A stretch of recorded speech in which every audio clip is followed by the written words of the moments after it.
అండపిండ బ్రహ్మాండాలను దద్దరిల్లేలా చండ ప్రచండంగా అఖండ తాండవం వాడుతున్న ఈ చిత్ర బృందానికి ముందుగా అభినందనలు తెలియజేస్తాను. ఒక పరమోత్కృష్టమైన సందేశం మన భారతదేశంలో, అది ఒక జీవిక. దాన్ని బేస్ చేసుకుని కొన్ని సంవత్సరాల పాటు, కొన్ని యుగాల పాటు అదేమిటంటే అహింస పరమో ధర్మ. కాకపోతే మన దురదృష్టం ఏమిటంటే అహింసా పరమో ధర్మ అన్న వాక్యాన్ని పట్టుకుని జాతి యావత్తు నిర్వీర్యం అయిపోయింది. దాన్ని ఉత్తేజితం చేయాలంటే దాని రెండో లైన్ కూడా ఉంది. అహింసా పరమో ధర్మ అంటే అహింసని మించిన ధర్మం లేదు, అంతవరకు అందరికీ తెలుసు. కానీ ధర్మానికి సంకటం వచ్చి ధర్మం నాశనం అయిపోతున్నాడు. అప్పుడేం చేయాలి? ధర్మహింస తదైవచ. ధర్మాన్ని కాపాడడానికి మన వాళ్ళు శిరచ్ఛేదం స్వచ్ఛందంగా చేసిన మహానుభావులు ఉన్నారు. సో మనం ఒక సినిమా చూస్తున్నప్పుడు ప్రత్యేకంగా ఈ అఖండలో విశేషం నాకు ఏమనిపించిందంటే, దివాణి అంటే రెండు కలిసి, ఒక దేశము ఆధ్యాత్మికత, దేవుడు దేశము పెనవేసుకుని ఒక ఉత్కృష్టమైన సందేశాన్ని ప్రపంచానికి అందించారు. అది నాకు చాలా గొప్ప. ఎందుకంటే ప్రతి సినిమా చేసినందుకు చివరికి అన్యాయం నశిస్తుంది, ధర్మం జయిస్తుంది అని చిన్న క్లైమాక్స్ ఫైట్తో, అది కాదు, ఇది ఆశాంతం. ప్రతి క్షణం ఎక్కడ అంటే నిద్రపోతున్న ఒక జాతిని, జోలపాడే జాతిని స్థాయి నుంచి డంకా కొట్టి మేల్కొల్పాలి. ఎలా అంటే సర్వనాడులు ఒక్కసారి ఉత్తేజితం అయిపోయి అంటే నాకు నేను చూస్తున్నప్పుడు సినిమా కంటిన్యూస్గా, అంటే అద్భుతాల పరంపర, అలా సినిమా చివరి వరకు అలా చూస్తూ ఉన్నాం. ది రీజన్ ఈజ్, చాలామంది అన్నారు ఇందులో మానవాతీతుడే, మానవాతీతుడు కాబట్టి అలా చేయగలిగాడు, సామాన్యుడు చేయలేడు. ఇది మానవాతీత శక్తి. ఇంకోటి, ఎప్పుడు మానవాతీత శక్తి ఎవరి కోసం చేస్తున్నారు? మునులు ఋషులు ఎక్కడో తపస్సు చేసిన ఎవరి కోసం చేస్తున్నారు? వీళ్ళ కోసం చేస్తున్నారు. అందరిలాగా సంసారాలు బాగా సజావుగా సాగాలంటే, అంటే దేశం సుభిక్షంగా క్షేమంగా ఉండాలంటే బార్డర్ మీద సైనికులు ఎంత ఉంటారో ఇంటర్నల్గా అంతరాత్మలో ఇలా మన కోసం తాపత్రయపడే మునులు, యోగులు, అలాంటి వాళ్ళే. ఇందులో బాలయ్య వేసిన ఆ వేషం ఏదైతే ఉందో అది ధర్మ రక్షణకు ఒక అద్భుతమైన సింబల్.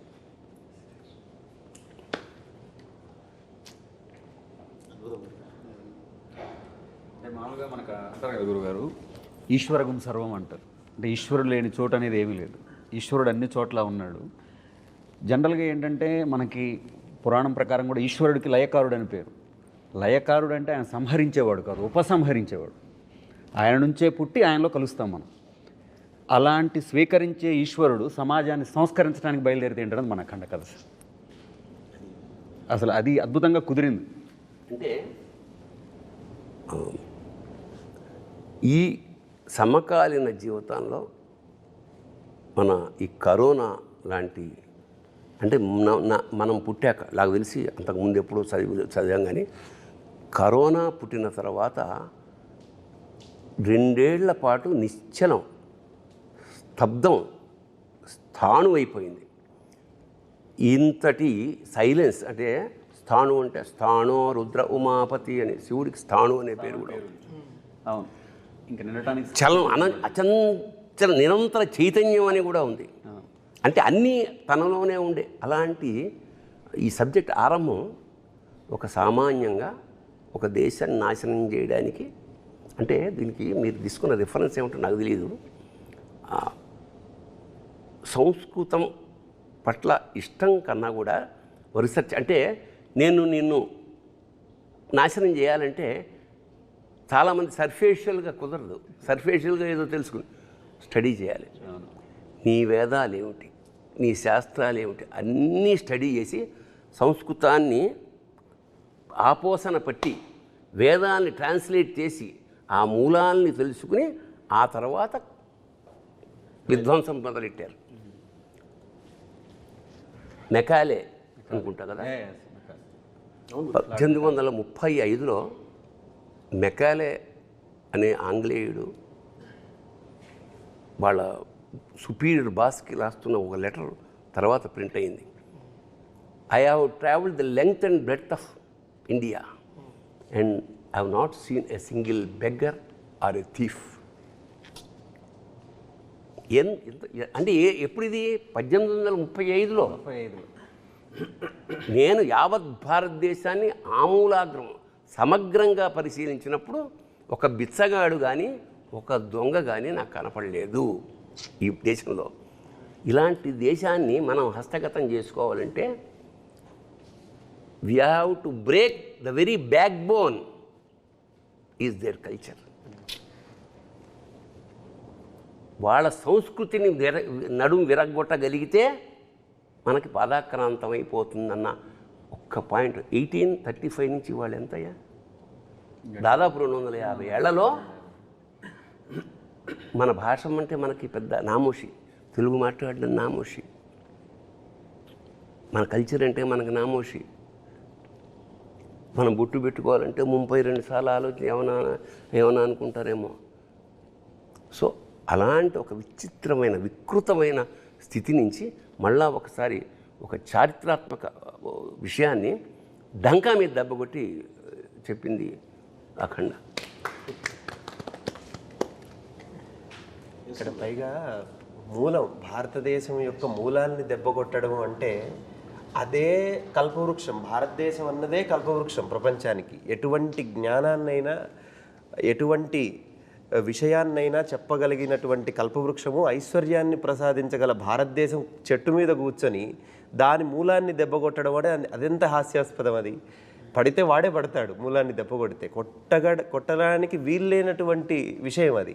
అంతటి మూలాల్లో అంటే భారతదేశం మూలం ఎట్లా ఉంటుందంటే ఒక వేరును తెంచుదామని చూస్తే ఇంకో వేరు బలంగా వెళ్తుంది భూమిలోకి. ఎందుకంటే అప్పటి నుంచి వచ్చింది కదా శబ్దగుణకం ఆకాశం అన్నారు మొదటి నుంచి. ఆకాశాద్ వాయు, వాయోరగ్ని, అగ్నేరాప, అద్భ్య పృథివీ, పృథివ్యా ఓషధయ, ఓషధీభ్యో అన్నం, అన్నాత్ పురుష అన్నారు వేదంలో. ఎక్కడి నుంచి సృష్టి ఏర్పడిందంటే శబ్దగుణకం ఆకాశం, శబ్దము నుంచి అంటే ఓంకారం నుంచి ఆకాశం, ఆకాశము నుంచి వాయువు, వాయువు నుంచి అగ్ని, అగ్ని నుంచి నీరు, నీటి నుంచి భూమి, భూమి నుంచి ఓషధులు అంటే వృక్షాలు, వీటి నుంచి అన్నము, అన్నాత్ పురుష అన్నాడు. అప్పుడు మానవుడు అనేవాడు ఏర్పడ్డాడు. ఇంత మూలము చెప్పినటువంటి ధర్మం మన ధర్మం.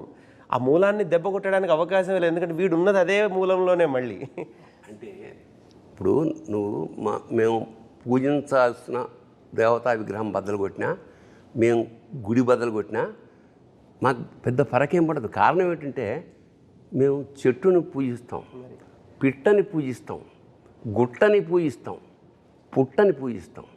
చిన్నప్పుడు నాకు ఆశ్చర్యం అనిపించేది, చెట్టుకి పూజ ఏమిటి, కోతికి పూజ ఏమిటి, పందికి పూజ ఏమిటి అంటే పరమాత్మ లేని చోట అసలు మనకు లేదు.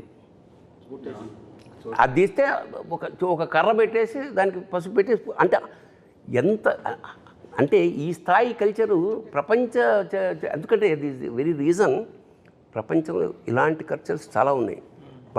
బట్ శాశ్వతంగా నిలబడిపోయిన కల్చర్ ఇదే, ఈ సంస్కృతి. ఎన్నో ఉన్నాయి ఇంతకుముందు, మీకు పిరమిడ్స్ తప్ప ఏమీ మిగలలేదు అక్కడ.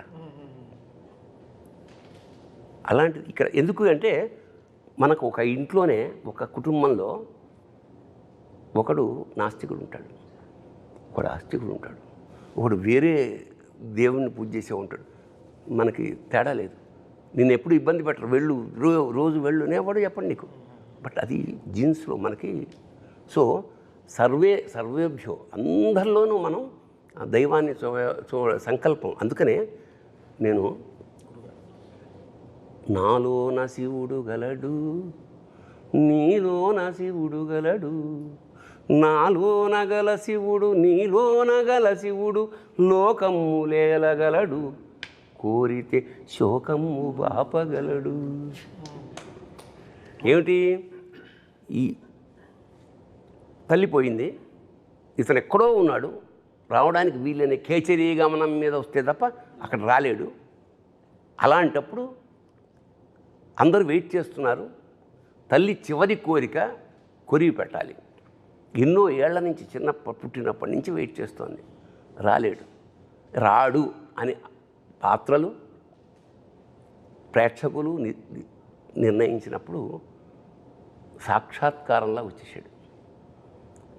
వచ్చి కొరివి పెట్టిన అందరూ ఆశ్చర్యపోయారు. ఎవరు వచ్చారు?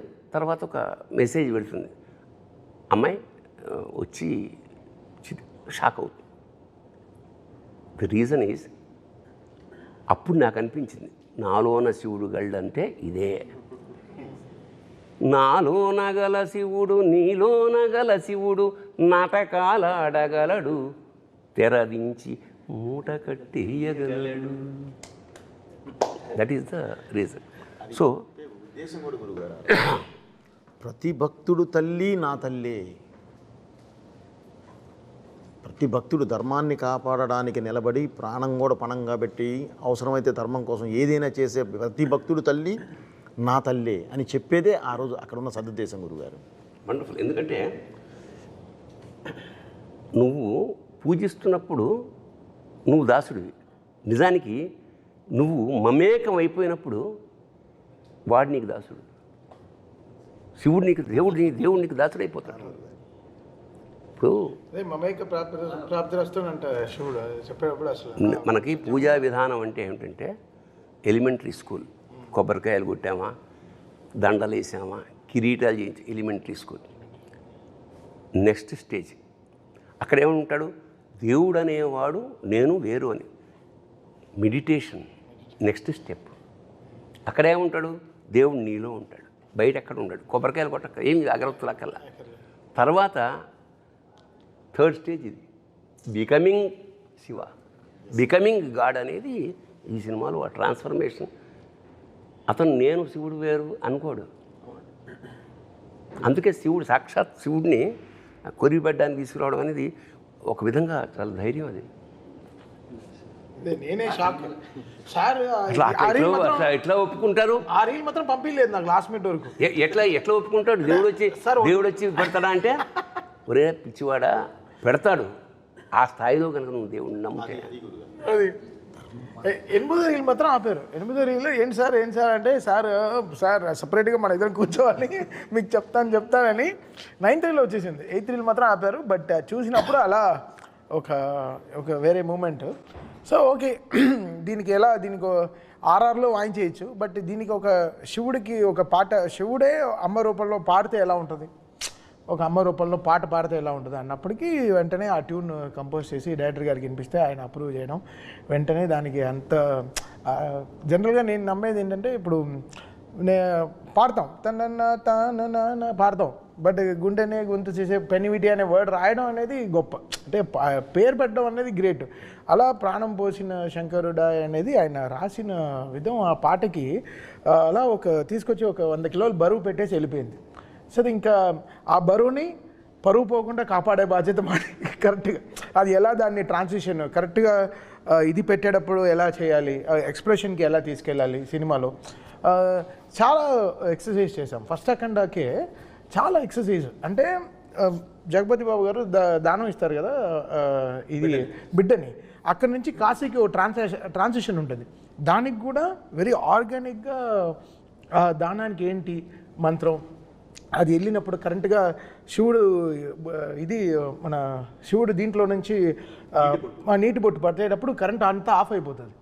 కాశీలో ఆఫ్ అయిపోయి మళ్ళీ స్టార్ట్ అవుతుంది, మళ్ళీ అది మంచి వెలుగు స్టార్ట్ అవుతుంది. సో ఈ studying of more things. Actually after Akhanda కొంచెం లైఫ్లో బ్యాలెన్స్ చాలా బాగా చేసుకోవడం మొదలుపెట్టాను.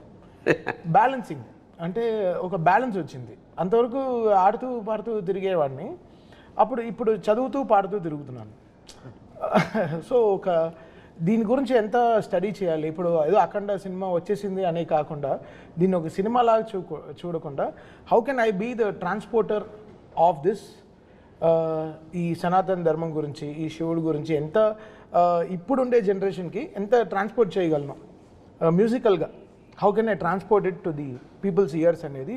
జనరల్గా మంత్రాలు అందరూ వింటారు, బట్ ఇప్పుడు ఉండే వాళ్ళ ఇయర్కి ఇప్పుడు ఉండే జనరేషన్ వాళ్ళకి ది వే దే ఆర్, అంటే మంత్రం అర్థం కాకపోయినా ఆ మ్యూజిక్ అర్థం అవుతుంది. అదే అంతే, because this note language. No language. So నేను ఈరోజు చూస్తున్నాను కమెంట్స్ అన్నీ చూస్తాను యూట్యూబ్లో. జూక్ బాక్స్ రిలీజ్ అయిన వెంటనే చాలా రోజుల తర్వాత ఓ జూక్ బాక్స్ రిలీజ్ చేశాం. ఇంతకుముందు అది లేదు, సింగిల్గా వెళ్ళేది పాటలు. ఓ 9 పాటలు ఒకేసారి రిలీజ్ అయిన తర్వాత వెంటనే కమెంట్స్ చూసాను. రాత్రి 12ంటికి లాంచ్ చేసాం ఇది జూక్ బాక్స్. అంటే ఎంతమంది మేల్కు నుండి దాంట్లో వెంటనే ఒక 1000 లక్షల్లో కమెంట్లు వచ్చేసి అసలు అక్కడ ధైర్యం వచ్చింది. అంటే అంతవరకు కారు జాగ్రత్త తోలుతున్నాం, అక్కడ సీట్ బెల్ట్ వేసింది కరెక్ట్గా. ఓకే ఇంత చేసాం ఆ పని అని. బట్ ఆయన తీసిన సినిమా అంత గొప్ప సినిమా. నేను అదే చెప్తాను, మీరు మనం మ్యూజిక్ కొట్టడం కాదు అక్కడ. బికాస్ నేను ఇండిపెండెంట్గా నేను ఆల్బమ్ రిలీజ్ చేయలేదుగా, ఒక సినిమాకి కదా పనిచేశాను, ఒక చిత్రానికి కదా పనిచేశాను. సో ఆ చిత్రంలో అంత బలం ఉంటేనే ఆ మ్యూజిక్ తీసుకుంటుంది. సో క్రెడిట్ కృషి అందరూ ఒక వంట అద్భుతంగా కుదరాలంటే అన్ని పాళ్ళు సమంగా కుడాలి. ఇంకోటి ఏంటంటే మామూలుగా చాలా రకాల డ్యాన్సులు ఉన్నాయి, వాటిని నృత్యం అంటాం, నాట్యం అంటాం. కానీ తాండవం అనేది ఎక్కడ? తాండవం ఎప్పుడవుతుంది? ప్రళయకాల ఆ సౌండ్, తాండవ శబ్దంలోనే ఆ ఒక మ్యూజిక్ ఉంది, ఆ సౌండ్. సో మామూలు డ్యాన్సులకి శివుడి చేసే తాండవానికి సంధ్యవేళ వేరియేషన్ ఉంటుంది. సో అంత డ్యాన్స్ చేసినప్పుడు ప్రమధులందరూ వాయిస్తుంటారు అక్కడ. ప్రమధులు అంటే చుట్టుపక్కల ఉండే వాళ్ళందరూ ఆ సౌండ్ ఎలా ఉంటుంది? చెవులు బద్దలైపోతాయి. సో మన వాడు సరదాగా చెప్పినా ఏం చెప్పాడంటే, జాగ్రత్త నాది కాదు పూచి, ఆ సినిమా రిలీజ్ అవుతుంది, అవన్నీ సర్దుకుని కొంచెం క్లీన్ చేసి పెట్టుకోండి, బద్దలవుతే నాది కాదు అన్నాడు. అది సరదాగా అన్న సత్యం. అదేంటంటే గురుగారు, సౌండ్ కరెక్ట్గా బయటకి ఇది అవ్వాలంటే సర్దుకోని కరెక్ట్గా క్లీన్ చేయకపోతే అడ్డుపడి పగులుతాయి. అంతే లేదు, ఇది అని కాదు. సరదాగా అన్న సత్యం అంటున్నా. ఈ విషయంలో గురుగారు నేను గురుగారితో కానీ తమన్ సార్తో కానీ నేను ప్రయాణం చేస్తూ ఉన్నాను కదా అఖండ మొదటి పాట నుంచి. అంటే అంటే ఉద్దేశం మంచిదైతే ఫలితం ఎప్పుడు గొప్పగా ఉంటుంది గురుగారు. నేను వీళ్ళిద్దరిలోనూ బాగా గమనించిన విషయం ఏంటంటే ఉద్దేశం. మన ఉద్దేశం ఎప్పుడైతే హానెస్ట్గా ఉంటుందో దాని తాలూకు అవుట్పుట్ కూడా ఎక్స్ట్రీమ్గా ఉంటుంది. అంటే మనందరికీ తెలిసిందే, మన విద్య, మన ధర్మం, మన సినిమా ఏదైనా సరే, సినిమా సిట్టింగ్ కానివ్వండి, మ్యూజిక్ సిట్టింగ్ కానివ్వండి, మన శాస్త్రం కానివ్వండి, ఫస్ట్ మనం తర్కం, తర్వాత తత్వం. ముందు తర్కం చెప్పి తర్వాత తత్వం చెప్తాం. లాజికల్. అంటే ఏదో ఒక సందర్భంలో మనం శివుణ్ణి కూడా అడిగాము, అవునయ్యా నువ్వు లేకుండా నాకు పరమార్థం లేదు, నేను లేకుండా నీకు పరివారం ఏడుంది, నేనే కదా నీ పరివారం అని ప్రశ్నించే జాతి మంది. అటువంటి ఉద్దేశంలో నేను డైరెక్టర్ గారితో మొదటి నుంచి ట్రావెల్ అవుతున్నప్పుడు కానీ అంటే మనం ఏదో చెప్పాలి కళ్యాణ్ ఇందులో. అంటే అర్ధజ్ఞానం ప్రమాదం, మీరు ఇందాక అన్నట్టు అర్ధజ్ఞానం ఎప్పుడూ ప్రమాదం. అది ఆనాటి భారతమైనా ఈనాటి భారతమైన, మహాభారతం నుంచి మన భారతం దాకా జరుగుతున్న సమస్య అదే. మనకి సగమే ఫస్ట్ లైన్ తెలుస్తుంది, రెండో లైన్ తెలియదు. ఇందాకట్లాగా అహింసా పరమో ధర్మ అక్కడే ఆగిపోయాడు. కాదు, ధర్మహింస తదైవచ, అట్లా ప్రతిదీ. అది అద్భుతమైన మాట అఖండాలో చెప్పి రెండో పాటకు వచ్చేలోపు ఇంకొక మంచి మాట చెప్దాం కళ్యాణ్ అని చెప్పి, స్వధర్మం నిధనం శ్రేయ పరధర్మం భయాభవ అని చెప్పి అంటే డైరెక్టర్ గారు ఎంత ఫార్వర్డ్ ఉంటారంటే, కళ్యాణ్ నెక్స్ట్ కూడా మనం రామో విగ్రహవాన్ ధర్మ అన్నారు అందరూ, రామో సత్యపరాక్రమ అని చెప్పాలి మనం అనేటువంటి ఒక థాట్. అంటే ఏం లేదు సార్, ఇప్పుడు అంటే ఆ నిమిషంలో బ్రతకటం అంటాం గురుగారు. ఆ నిమిషంలో బ్రతకటం అంటే నాకు ఎప్పుడు తమన్ సార్ చెప్తారు, కళ్యాణ్ ఒక పబ్బుకు రమ్మంటే ఎవరైనా వస్తారు కళ్యాణ్, సరదాగా సాయంత్రం ఎంజాయ్ చేద్దాం పబ్బుకు రమ్మంటే వస్తారు. బ్రాహ్మీ ముహూర్తంలో గుడికి రావడం కష్టం, లేచి గుడికి రమ్మంటే కష్టం. ఆ గుడికి తీసుకొని రావాలి, ఎందుకంటే ప్రతి గుండెని గుడి చేసే సినిమా ఇది, ప్రతి గుండెని గుడి చేసేటటువంటి సినిమా ఇది. ఈ సినిమాకి మనం అతను రాసిన పాటలో అమ్మలాగా కాసే ఉమ్మని, అది లైన్ కడుపులో దాచిన ఉమ్మ నీరు నువ్వేనని చెప్పకుండా మారాన్ చేసే మాదేవ. అది అంటే సృష్టి నాకు ఎంత విచిత్రం అంటే, మామూలుగా పిల్లాడు పుట్టిన తర్వాత 4 అడుగులు వేస్తే ఎక్కడ జారిపోతున్నాం, తల్లి తండ్రులు భయపడి గిలగిల్లాడిపో. అలాంటి వాడు గర్భంలో ఆ నీళ్లల్లో, ఆ ఉమ్మ నీటిలో మోస్ట్ అంటే అంత జాగ్రత్తగా ప్రపంచంలో ఎవరు ఉండరు. చలికి వణుకుచుండే సర్వప్రపంచము, చలికి వణుకుచుండే సర్వప్రపంచము, తల్లి కడుపులోని పిల్ల తప్ప. ఏంటండి అది? సో దీన్ని చాలా అందంగా పట్టుకున్న సాహిత్యం. అంటే కళ్యాణం అంటే ప్రధానంగా సినిమాకి పెద్ద తెలివితేటలక్కర్లేదు జనానికి, అందరికీ అర్థమయ్యేలా సింపుల్ భాష. బట్ సందర్భాన్ని బట్టి ఈ సినిమాలో అతను ఉపయోగించిన పదాలు, మాట్లాడిన భాష ఎక్స్ట్రాడినరీ. అందుకని కళ్యాణ్ ఇది నీకు టర్నింగ్ పాయింట్ ఒక విధంగా. అలాగే తమన్ గురించి నేను ఒక వాక్యం రాశాను, అతను సౌండ్ అదేమిటంటే, నాదస్వరూపుడైన పరమేశ్వరుడి అఖండ తాండవానికి అనుగుణంగా లయాత్మకంగా శరీరంలోని నాడులు, సిరలు, ధమనులు కూడా ఊగిపోయేలాగా సంగీధమన్ జన్మధన్యం. దాని నుంచి ఒక మాట అన్నాను సార్. మీరు ఇందాక ప్రమాద గణాలు అన్నారు చూసారా, ప్రమాద గణాల్లో మీకు తెలుసు సంగీతం అనేటప్పటికి బృంగీశ్వరుడు. బృంగిలా వాయించారు ఆయన, ఈ సినిమా మొత్తాన్ని బృంగిలాగా మోసారు. ఆ సంగీత శబ్దం అనేది అపర బృంగి అయ్యి ఆయన చేశారని నేను ఆ ప్రయోగం ఉన్నాను. ఏంటంటే ఈ జనరేషన్ వాళ్ళం కాబట్టి ప్రవచనాల్లో ఎక్కువ దిగదు. దిగదే సో మెనీ థింగ్స్ మైండ్లో ఉంటాయి కాబట్టి, సాయంత్రం క్రికెట్ ఆడదాం, నైట్ డిన్నర్ అమ్మాయి వంకాయ కూర, బంగాళదుంప కూర, ఇంత ఆలోచనలో ఉంటాం. లైఫ్ ఒక రోజు అలా ప్లాన్ చేసుకుంటాం. సో ప్రవచనంలో మంచివి కొన్ని దిగవు. బట్ సినిమా ఆయన ఫస్ట్ హాఫ్ నాకు ఇచ్చిన తర్వాత ఆయన చెప్పిందల్లా సినిమాలో అర్థమైంది. ఓహో ఇది చూస్తూ ఉంటే సినిమా ఒక రీల్ 1లో అక్కడ మన అష్టదిగ్మనంలో అసలు దీన్ని ఇంకా నేను ఫిక్స్ అయిపోయాను, ఇంకెళ్ళి ఇంకా గుడికి వెళ్ళి తలుపులు మూసేయాలి ఇంకా అసలు ఇంకా అంటే ఇంకా ఎవడు దీని తర్వాత ఇంకా థియేటర్కి బయట ఇంకా వాట్సాప్ ఫేస్బుక్లో ఎవరు చూడకూడదు, ఇంకా లోపలికి వెళ్ళిపోయి ఇంకా లాక్ చేసేయడమే. అంటే 2.5 గంటలు ఇంకా ఏం అసలు ఎవడు ఫోన్ చూడకూడదు. అలాగే శివతత్వాన్ని విష్ణుతత్వాన్ని పరమాద్భుతంగా మిక్స్ చేశాడే. ఇప్పుడు శివుడి ముందు నంది ఉంటాడు, లాంగ్ షాట్లో హనుమంతుడు ఉంటాడు. ఎందుకు ఉంటాడు? ఉంటాడేమో, ఉంది గుళ్ళు కదా, అన్ని పంచారామ అన్నీ ఉండొచ్చు. కానీ ఇందులో విష్ణుతత్వాన్ని తీసుకుని, ఆ రామతత్వాన్ని తీసుకుని అందులోంచి గద తీయడం అనేది అంటే శివకేశవులకు అభేదం. ఇప్పుడు ఎంత అంత అంత ఎంత ఎంత పొయిటిక్గా దానికి నిజంగా. అంటే ఇప్పుడు దురదృష్టవశాత్తు దేశంలో మా విష్ణువు గొప్ప, మా శివుడు గొప్ప అనే ఒక దరిద్రమైన ఒక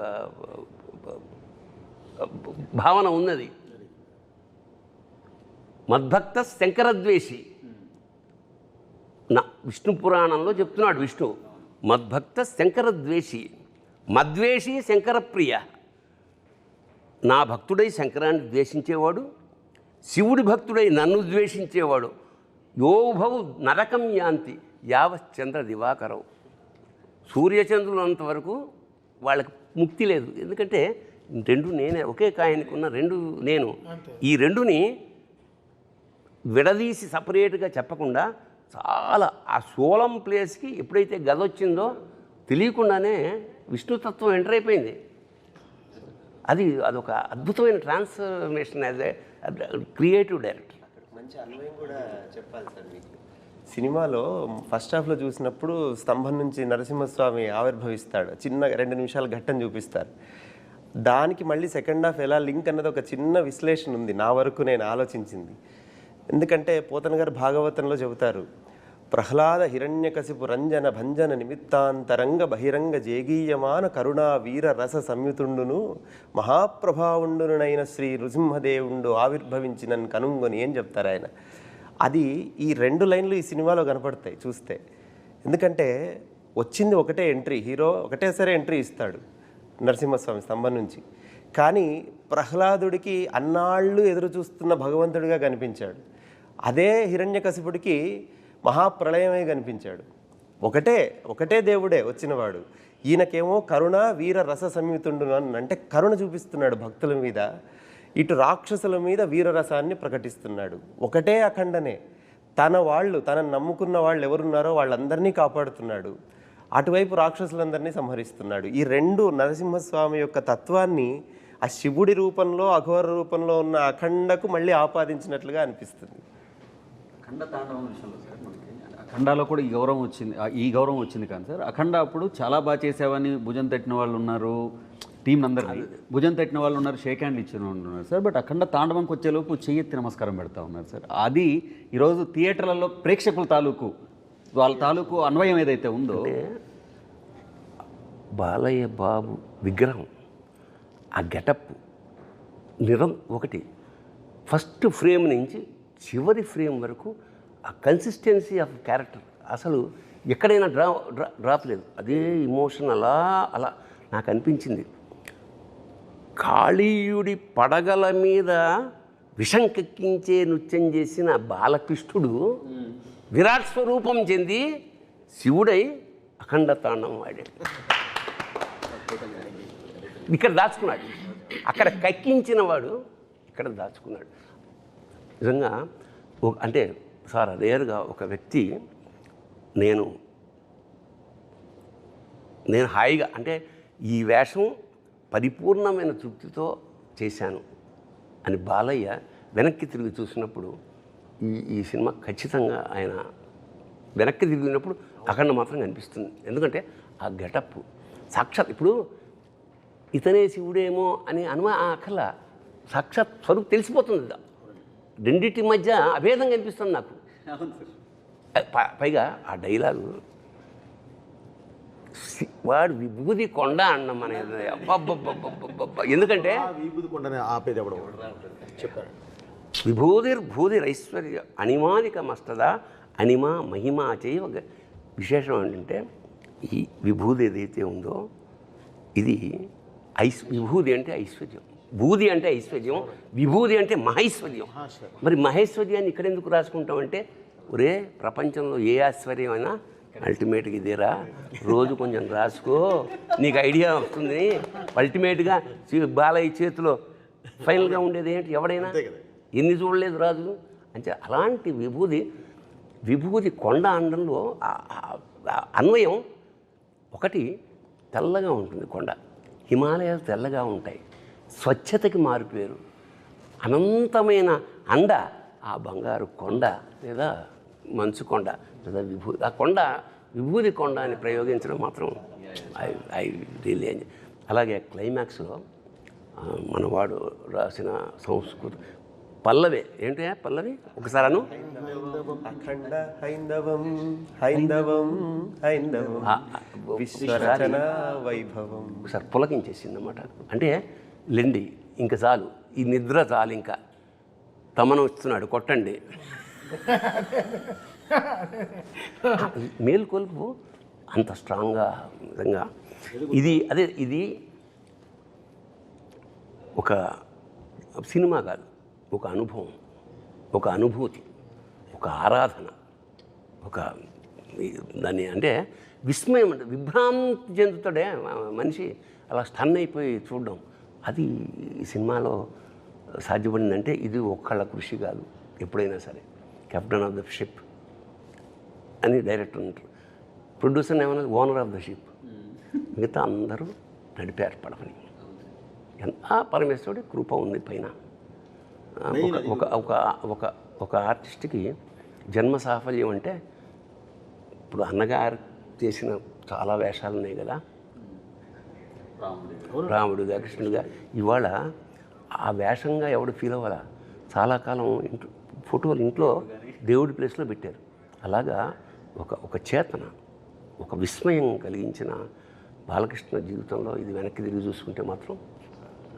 కథ మొదలైనప్పుడు డైరెక్టర్ గారు మాట రాశారు, ఎప్పుడు ముగింపు వాక్యాలు గొప్పగా రాస్తాం కదా, అంటే మనం ఎక్కడ మొదలు పెడుతున్నాం అన్నదే చాలా గొప్ప విషయం. దీంట్లో మొదటి మాటగా ఆయన రాశారు, శివుడు సాధ్యం మనం సాధనం అని. ఫస్ట్ పదం అంటే అది అక్కడ మొదలైంది కథ, అక్కడ పుట్టింది కథ. బాలయ్య గారి గురించి ఎప్పుడు గురుగారు ఒక మాట చెప్తారు సార్, అంటే ఆ కలశంలో ఉంది అమృతం అయితే ఆఖరి చుక్కలో కూడా అమృతమే ఉంటుంది.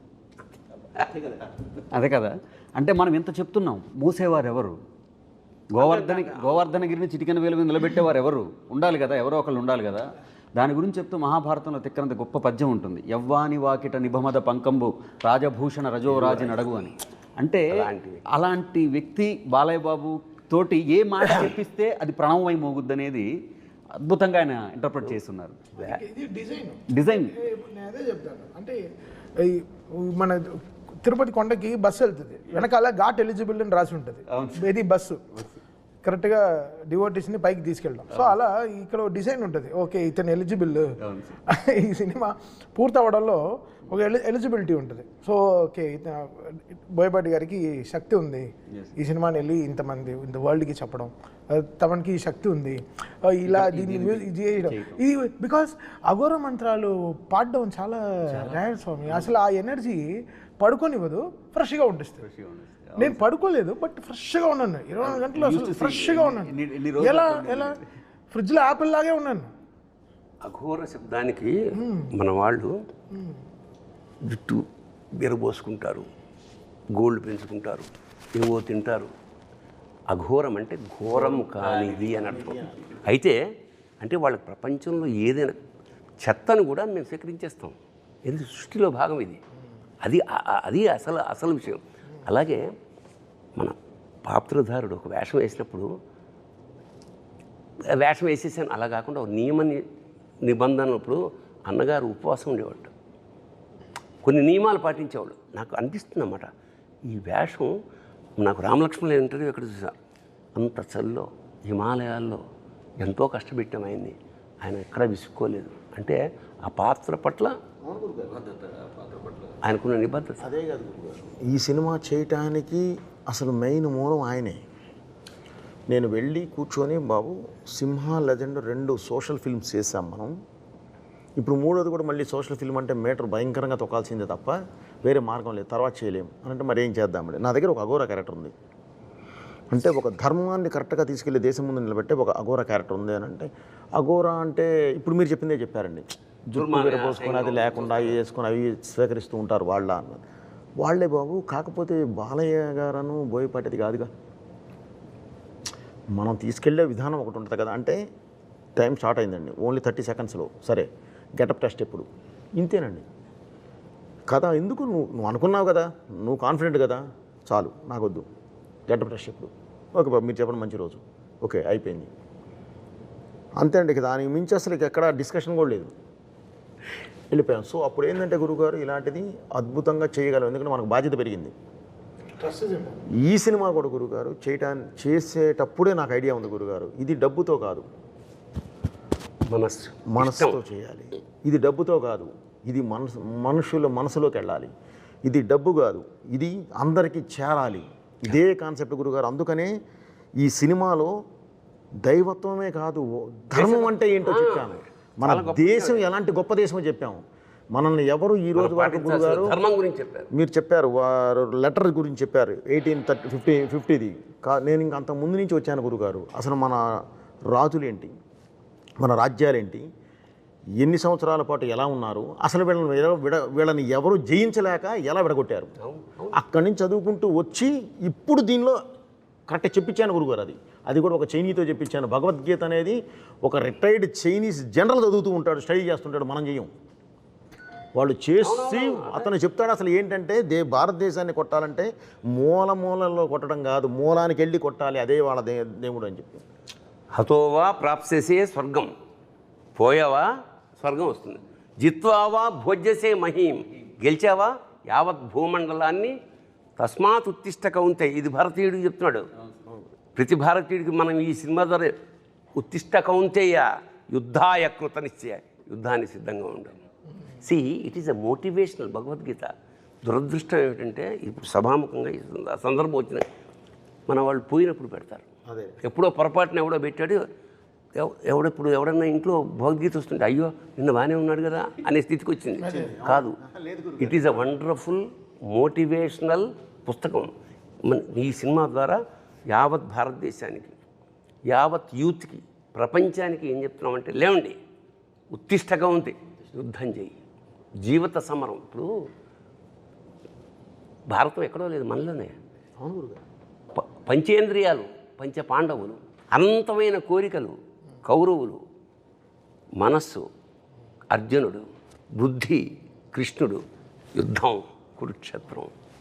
చాల్ ఇప్పుడు బాలకృష్ణ బోయపాటి అంటే కలిపితే ఏమవుతుంది, బాబోయ్ ఓ బా అమ్మ బాబోయ్, అయ్య బాబోయ్.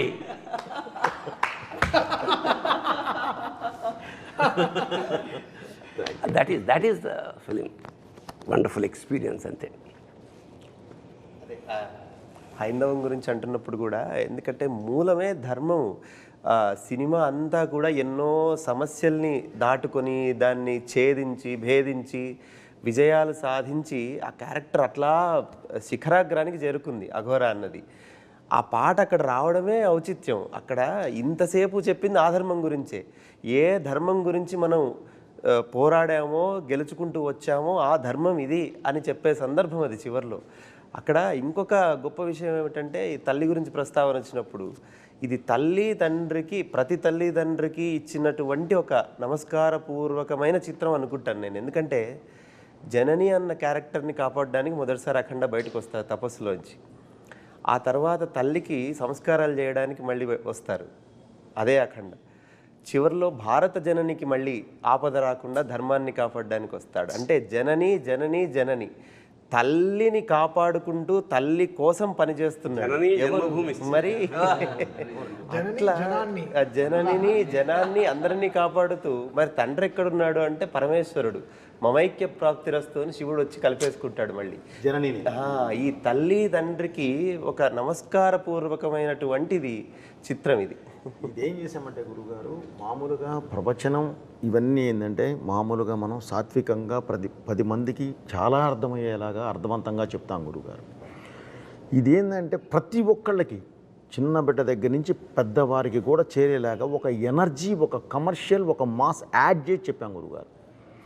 ఎందుకంటే అందుకనే ఆ ధర్మం దీని దగ్గర మాట్లాడేటప్పుడు కూడా గురుగారు, ధర్మం గురించి క్వశ్చన్ చేసేవాళ్ళని, దానికి ఆన్సర్ ఇచ్చేవాళ్ళని పరమేశ్వరుడినే పెట్టాం.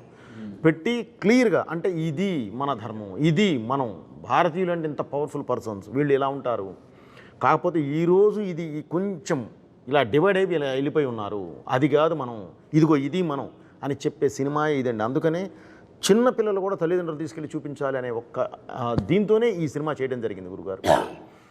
కొన్ని శబ్దాలని కాంటెంపరీలో చాలా నెగిటివ్గా ప్రొజెక్ట్ చేస్తున్నారు గురుగారు. ఇప్పుడు అరాజకం అంటాం, అదేం తప్పు శబ్దం కాదు, రాజరికం కానిది అరాజకం. అట్లా హిందూ, సనాతన ఇవన్నీ ఏదో ఒక బూచి శబ్దాల్లాగా సృష్టించారు. వాటి తాలూకు నిజమైన విషయం ప్రపంచం మొత్తానికి తెలవాలి. అందుకనే సనాతన ధర్మము అంటే, సనాతనం అంటే ఎప్పటిదో కాదు, ఎప్పటికీ ఉండేది అని చెప్పి ఊరికే తట్టి చెప్తే అర్థం కాదని కొట్టి చెప్పారు డైరెక్టర్ గారు. ఊరికే తట్టి అంటే మనము జడ పదార్థాల్లో ఉన్నాం కాబట్టి అదే అంటున్నా, ఇది ఈ శంఖం, ఈ తాండవం ఇది మొదలైంది, ఇది ఆగదు. ఇంకో విషయం అంటే పాటలు నేను ఎప్పుడూ చెప్తాను, పాటలకి రాయడం ఓకే, వాళ్ళకి లెంత్లు 4 నిమిషాలు ఉంటాయి. అంటే ఒక పల్లవి, ఒక చరణం, ఒక ఆర్డర్ ఉంటుంది, ఓకే దీని తర్వాత ఇలా ఉండాలని. కథకి, మన సిచ్యువేషన్కి, సినిమాకి సిచ్యువేషన్కిలో బ్యాక్గ్రౌండ్ స్కోర్కి రాయడం సామాన్య విషయం కాదు. అది డైరెక్టర్ గారు డైలాగ్ వర్షన్ అయి ఉండాలి, ఆయన నాకు ఇచ్చే ఆ 2 నిమిషాలు అయి ఉండాలి. దాంట్లో ఆ డైలాగ్ వర్షన్ని వీళ్ళు పాటలాగా నేను ఒక మీటర్ ఇస్తాను, ఆ పాటలాగా దాన్ని ట్రీట్మెంట్ చేయాలి. ఆయన ఎందుకు నాకు ఇస్తారు? ఇక్కడ ఒకడు ఉన్నాడు, తమన్నా ఒకడు ఉన్నాడు, తప్పిస్తూ ఉంటాడు, వాడికి ఇద్దామని స్పేస్ ఎడిటర్లో ఆయన ఆలోచిస్తే తగ్గించేయచ్చు. ఎడిటింగ్లో ఒకడు ఉన్నాడు, ఈ ట్రస్ట్ ఇస్ వెరీ బిగ్. ఆయన నమ్మి, ఓ ఈ స్పేస్ ఇచ్చారా, ఓకే నన్ను నమ్మి ఓ 2 నిమిషాలు ఇచ్చారు, ఓకే దీన్ని మనం ఎలా కాపాడుకోవాలి. సో ఆ గ్రడేషన్లో నేను ఓకే మన ఇంగ్లీష్ ర్యాప్ రాసేస్తాం, అన్నీ వచ్చేస్తాయి. బట్ ఈ కథకి ఇప్పుడు ఆ శివుడు అక్కడికి వచ్చినప్పుడు ఎలా రావాలి, అక్కడ శివ అనేది ఎలా రావాలి, కనకవ్వని ఒక గొంతుని ఎలా తీసుకొచ్చి ఒక ఆత్మని ఎలా చెప్పాలి, పాడే ఆవిడ కూడా ఆత్మగా ఉండాలి. ఆవిడ దీనికి ముందర నాకు పాడింది రమణ ఏయ్ని చాలా ఒక మాస్ పాట పాడింది. సో ఈ ఆవిడ గొంతులో నేను అనుకుంటాను, ఓకే మాస్ పాట పాడినా ఎందుకు సక్సెస్ అయింది, ఆవిడ గొంతులో ఏదో బలం ఉన్నట్టేగా. సో ఆ బలాన్ని మనం దేనికైనా వాడుకోవచ్చు. ఇప్పుడు బలాన్ని పొడుగ్గా ఉంటే ఏదైనా ఎగ్జాక్ట్లీ. ఆవిడ వచ్చి అసలు ఈ పాట పాడినప్పుడు, శివ పాడినప్పుడు ఆవిడ అంత ప్యూర్గా పాడారు, అసలు స్ట్రెస్సే లేకుండా ప్రశాంతంగా పాడారు. అంటే ఈయన ఇచ్చిన లిరిక్స్ కూడా ఎక్కడ స్పీడ్ బ్రేకర్ లేని రోడ్ లాగా ఇచ్చారు చక్కగా. అంటే మన రింగ్ రోడ్ లాగా వెళ్ళండి, మీరు ఎంత మైల్ స్పీడ్లో అయినా వెళ్ళండి, సో ఎలా దాన్ని స్మూత్ నుంచి చేయాలని, బికాస్ ఇంత ఆర్ఆర్ నుంచి దాని ముందరే నేను చెప్పాను కదా చాలా కష్టం బోయపాటి గారి సినిమా ఆర్ఆర్ చేయడం అనేది ఇంకా చాలా కష్టం. ఇంకా నాకు ఒకటి అనిపించిందయ్యా, రమేష్ తోడు బాలయ్యకి త్రిశూలం ఇచ్చాడు, ఈయనకి డమరుకం ఇచ్చాడు, మనందరికీ సక్సెస్ ఇవ్వాలి. ఇందులో కూడా గురుగారు నేను భగవంతుడి దయ వల్ల వీళ్ళందరితో చేసే జర్నీలో కొంచెం స్పేసెస్ ఎన్ని బార్స్ ఏది ఇస్తే ఇది వస్తుందో కూడా కొంత దేవుడి వల్ల ఒక నాలెడ్జ్ ఫామ్ అయిపోయి ఉంటుంది. దాని ద్వారా కొంత ఆ స్పేసెస్ కూడా కరెక్ట్గా ఇక్కడ తమన్ గారు ఏమి ఇవ్వగలరు, ఏమి ఇస్తే బాగుంటుంది, ఏది కూర్చోబెట్టగలం అనేది ప్రతిదీ వారికి నేను ఆ స్పేస్ ఇస్తానండి. ఇచ్చి తర్వాత మాట్లాడుకుంటాం. ఈ స్పేస్ నేను ఎందుకు ఇచ్చానంటే అండి, ఇది మీరు ఈ విధంగా వెళ్తారు, నాకు ఐడియా ఉంది, ఇది ఈ విధంగా వెళ్ళాలి, ఇది అని ఇస్తూ అలాగే ఒక్కొక్క యాంబియన్స్ అండి పెడితే ఇక మీకు బ్యాక్ ఆయన వద్దన్నా సరే ఒక డ్రమ్ కొడదామని కూర్చున్నా సరే 5-6 కొట్టాల్సిందే, కుదరదు. ఎందుకంటే ఆ ఫ్రేము, ఆ యాంబియన్స్, బ్యాక్ లేపే యాంబియన్స్, ఆ సిచ్యువేషన్ డిమాండ్ మొత్తం ఆ దీనిలో తీసుకొస్తాం గురుగారు. పైగా ఇందులో ఇతను మనం ముందే చెప్పామండి, బాలయ్య గారిని ముందే చెప్పాము, మురళీమోహన్ గారి ద్వారా నీకు ప్రపంచానికి ఒక ప్రళయం రాబోతుంది, ఒకటి కాదు ఎన్నో వస్తూనే ఉంటాయి, అవన్నీ నువ్వు ఎదురెళ్ళాలి అంటే అష్టసిద్ధి సాధనే మార్గం, ఇంకా వేరే మార్గం లేదు. అష్టసిద్ధి సాధన చేసి బయటకు వచ్చిన వారి అందులో సాధించిన వాళ్ళకు ఉండే శక్తులు ఏంటో మన గూగుల్లో కొడితే కూడా వస్తాయండి. మానవాతీత శక్తి. సో ఆ శక్తిని ఉపయోగించే కొంతే ఉపయోగించండి, మొత్తం కూడా ఉపయోగించలేదు. వాళ్ళు జ్ఞానం అవ్వగలరు, విశ్వరూపం చూపించగలరు, అంత దూరం వెళ్ళాలి మనం. జస్ట్ ఆయుధం ఇచ్చి ఆపాం అంతేనండి. ఆ తర్వాత చేస్తే ఏదో చేస్తాం కానీ ఆ ఆయుధం ఇచ్చి ఆపాం ప్రస్తుతానికి. సో అతీత శక్తిని ముందే చెప్పామండి, సూపర్ హ్యూమన్ అని. అవునా, చెప్పే తీసుకుని వెళ్ళాం మనం. అంటే ఈ సినిమా త్రూఅవుట్లో నేను డైరెక్టర్ గారి దగ్గర ఉండి నేను తమన్ సార్ దగ్గరికి కూడా వెళ్తుంటాను కదా సార్. అంటే ప్రతిసారి ఎనర్జీ అంటాం కదా, శక్తి కేంద్రాలు, జనరల్ తెలుగులో చెప్పాలంటే శక్తి బోయపాటే ఎనర్జీ. సార్ అంటే ఇక్కడ మనం ఒక శక్తి పట్టుకొని అక్కడికి వెళ్తాం కదా సార్. అక్కడికి వెళ్ళేటప్పటికి ట్యూన్ కానీ ఏదైనా సిద్ధం చేసి పెడతారు కదా తమన్ గారు. అక్కడికి వెళ్ళిన తర్వాత ఏమిటో మనం చూసిన దానికి 10 మినిట్లు పైన వస్తున్నారేనా అని తమన్ సార్ నేను ఎప్పుడు చెప్తాను సార్. అంటే అఖండ సినిమాని నిర్వచించడానికి బోయపాటి గారు ఉన్నారు, దాన్ని అభినయించడానికి బాలకృష్ణ గారు ఉన్నారు, అర్థం చేసుకోవడానికి ఈ చరాచర సృష్టిలో ఒక్కరే ఉన్నారు తమన్ సార్. ఇది నేనేం పొగట్ట కోసం ఏం చెప్పట్లేదు, ఎందుకంటే నేను చాలా దగ్గర నుంచి ప్రయాణం చేసిన దాంట్లో నీకు అర్థమైంది కదా. అంటే అక్కడికి వెళ్ళేలోపు డైరెక్టర్ గారి మనసులోకి మరి దూరి అందులో అంత పరకాయ ప్రవేశం చేసి అంటే ఎక్కడో అంగుష్ట మాత్రంగా ఉన్న విశ్వరూపంలో చూడటం అంటాం చూసారా, అలా చూస్తారా ఆయన?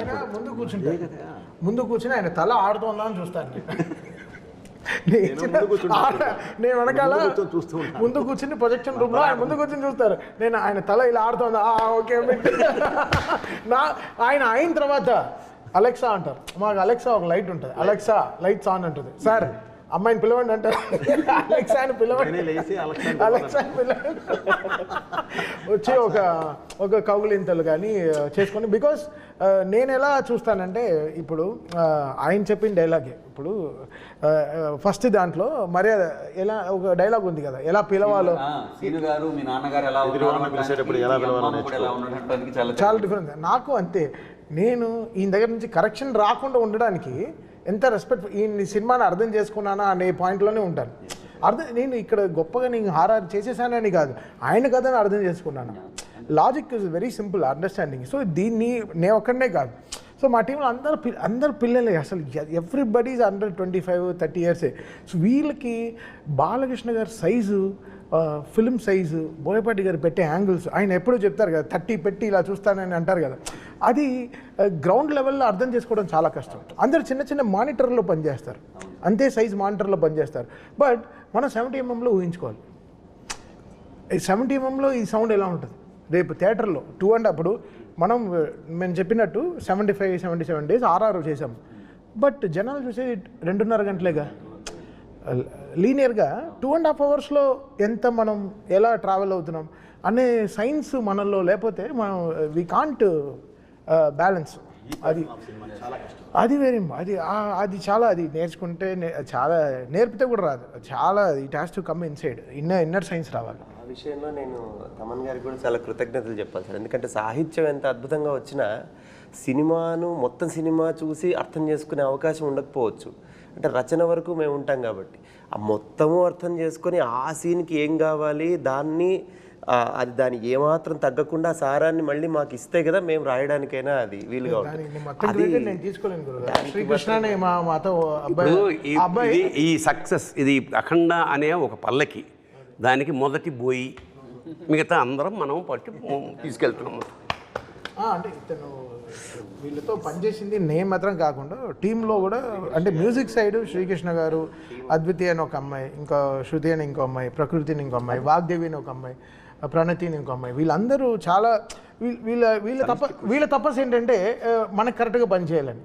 సో అందరూ ఈక్వల్ రెస్పెక్ట్స్ ఇస్తూ వస్తేనే అన్ని కరెక్ట్గా కామాలు పంచువేషన్స్ కరెక్ట్గా ఉంటాయి, లేకపోతే అలా లూజ్ అయిపోతాయి. అదే టీం కూడా, అంటే మా టీం కూడా అసలు ఓషో కానీ, అసలు హరి కానీ, శశాంక్ గారు కానీ, అసలు వీళ్ళందరూ ఈయన చెప్తారు టీం సూపర్ టీం సార్ మీకు అంటారు. అసలు అది ఎప్పుడు అదే ప్లేయింగ్ 11 క్యాప్టెన్ ఒకటి ఉంటే చాలుగా, 11 మంది కరెక్ట్గా ఆడాలిగా, అప్పుడే గెలుస్తాం. సో అది ఫెంటాస్టిక్గా పాజిటివ్గా ఉండే టీం, పాజిటివ్, ఎగ్జాక్ట్లీ మెయిన్ పాజిటివ్గా ఉండే టీం అండి.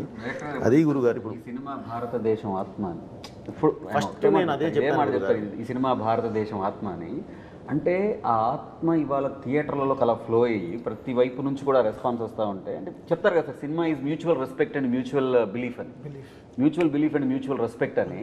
దాని తాలూకు రిఫ్లెక్షన్స్ కానీ ఇవాళ త్రూ అవుట్, అంటే ఐఎమ్ బేసికలీ నేను బాలయ్య బాబు అభిమాని కదా సార్, త్రూ అవుట్ ఎక్కడి నుంచి వస్తున్నా కానీ ఆ ఎనర్జీ అనేది. విచిత్రం ఏంటంటే ఎవరి అభిమాని అయినా ఇందులో బాలయ్య కనపడలా, ఒక శివతత్వమే. నాకు కూడా క్వశ్చన్ మార్క్ వస్తుంది ఒక్కొక్క రీల్ తర్వాత. దీని తర్వాత ఇంకేం చేస్తారు, ఇంకో ఫైట్ ఉందన్నారు, దీని తర్వాత ఇంకేం చేస్తారు, ఇంకేం చేస్తారు, అయిపోయింది.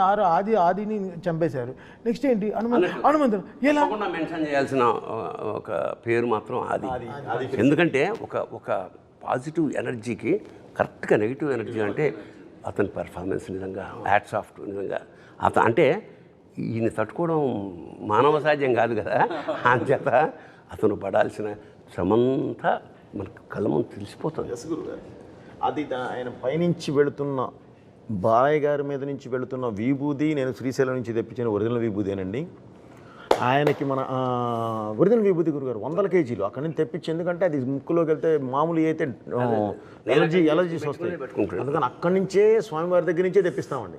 తెప్పించి దాన్ని ఆయన మీద వాడాము. అలాగే ఆదికి బ్లాక్ ఒక నెగిటివ్ అని చెప్పడానికి ఒక ఇది కలర్ యూజ్ చేస్తాం కదా గురుగారు, అది కూడా ఒరిజినల్ కోల్ నుంచి జాగ్రత్తగా ఇది చేసాం గురుగారు.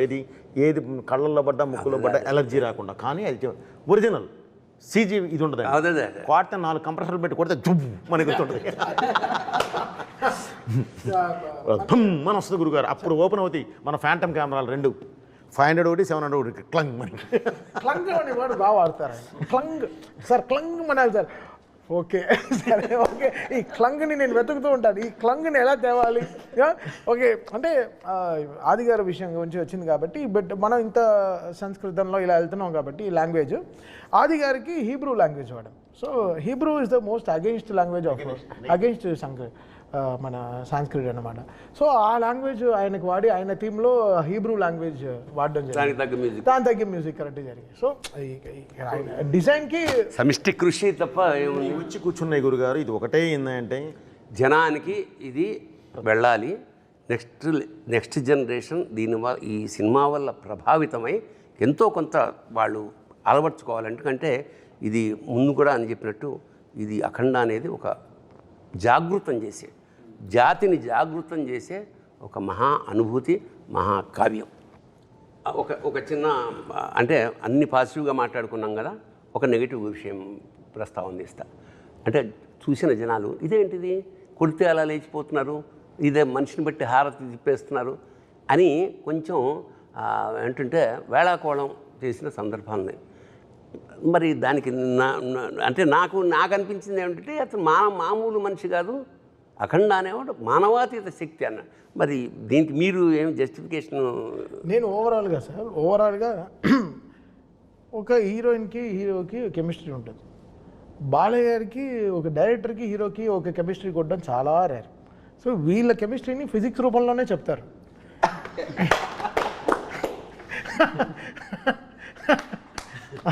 సో వీళ్ళ ఫిజిక్స్ వేరే. ఈ ఫిజిక్స్కి వాళ్ళు ఇంకా క్వశ్చన్లు వేస్తే తప్పు. బట్ ఆయన కరెక్ట్గా రీల్ వన్లోనే సార్ అది ఒకసారి ఒక ఏదండి అఘోరా ఒక గురువుతోనే చెప్పించాను నాయన, సొసైటీ ఇప్పుడు కాదు, నువ్వు ఇప్పుడు దీర్ణావస్థలో ఉన్న దేవాలయాలని చేయడానికి పునరుద్ధరణ చేయడానికి వెళ్ళి క్లీన్ చేసి వచ్చావు ఆ పార్ట్ 1లో. కానీ ఈ పార్ట్ 2లోకి వచ్చేసరికి ఇంకా పెద్ద జరగబోతుంది. దాన్ని ఆపాలి అంటే నువ్వు సర్వశక్తులు ఇది తీసుకోవాలి, శివశక్తి నీ పక్కన వచ్చి కూర్చోవాలి. దానికి ఉన్న ఒకే ఒక్క మార్గం అష్టసిద్ధి సాధన. ఇది సాధించిన రోజు ఎలా ఉంటావా అంటే మంత్రమైన శాస్త్రమైన అని ఒక అద్భుతమైన ఇది డైలాగ్తో చెప్పించాం గురుగారు. అది గూగుల్లోకి వెళ్తే కూడా సామాన్యులకు కూడా అర్థమైపోతుంది, క్లియర్గా ఉంటుంది అష్టసిద్ధి సాధన. సో ఆయన అది సాధించి 12 సంవత్సరాల తర్వాత బయటకు వచ్చిన వాడు అంటే సూపర్ హ్యూమన్. అది మనం చెప్పే స్టార్ట్ చేశాం గురుగారు. ఎందుకంటే ఇలాంటి తత్వం చూపించేటప్పుడు మామూలుగా ఉంటే కుదరదు గురుగారు, ఎంత బలంగా చెప్పగలిగితే అంత బాగుంటుంది. సో అదే వాడిన ఇది విశేషం ఏంటంటే అందరిలోనూ ఆసక్తి ఉంటుంది, దాన్ని ఎవోక్ చేయడం కావాలి. ఉదాహరణకి అంతే గురుగారు. ఒకడు పరిగెడుతున్నాడు అలసిపోయి ఒక చెట్టు కింద కూర్చున్నాడు, బద్ధకంగా వాడిగే అడుగు కూడా వేయలేడు. పైకి ఇలా చూశాడు, చిరుతపులు ఉంది, పరిగెడతాడా? కన్ఫర్మ్ పరిగెడతారు. ఎక్కడి నుంచి వచ్చింది ఆ ఎనర్జీ? చిరుతపుద్ది కన్నా ఫాస్ట్గా పరిగెత్తాలి, అదే శివశక్తి. థ్యాంక్ యూ గురుగారు. అంచేత ఇప్పుడు నేను ఇందాక ఫస్ట్ చెప్పినట్టు అఖండ తాండవం అనేది కేవలం సినిమా కాదు, ఒక అనుభూతి. అంచేత దీన్ని ఎందుకంటే దేశం పట్ల దేవుడి పట్ల జమిలిగా ఒక అద్భుతమైన సందేశాన్ని ఇచ్చారు కాబట్టి భవిష్యత్ తరాలకి. ఎందుకంటే ఇవాళ ఇంటెలిజెంట్ క్వశ్చన్, ఇప్పుడు నెక్స్ట్ జనరేషన్ ఏమంటే క్వశ్చన్స్ వేసే జాతి మంచిది. క్వశ్చన్ వేసినప్పుడు దానికి ఆన్సర్ ఇవ్వగలిగితే కన్విన్స్ అవుతారు, దేశం ప్రగతి పదంలో ముందుకు దూసుకుపోతుంది. సో దర్శకుడు, రచయిత, టీం అంతా చేసిన గొప్ప పని ఏమిటంటే ఇందులో క్వశ్చన్స్ వేయించాం, ఆన్సర్లు కూడా ఇప్పించాం. చూడండి, నెక్స్ట్ జనరేషన్కి ఈ కాగడాన్ని అందించండి. శుభం భూయాత్. శివోహం.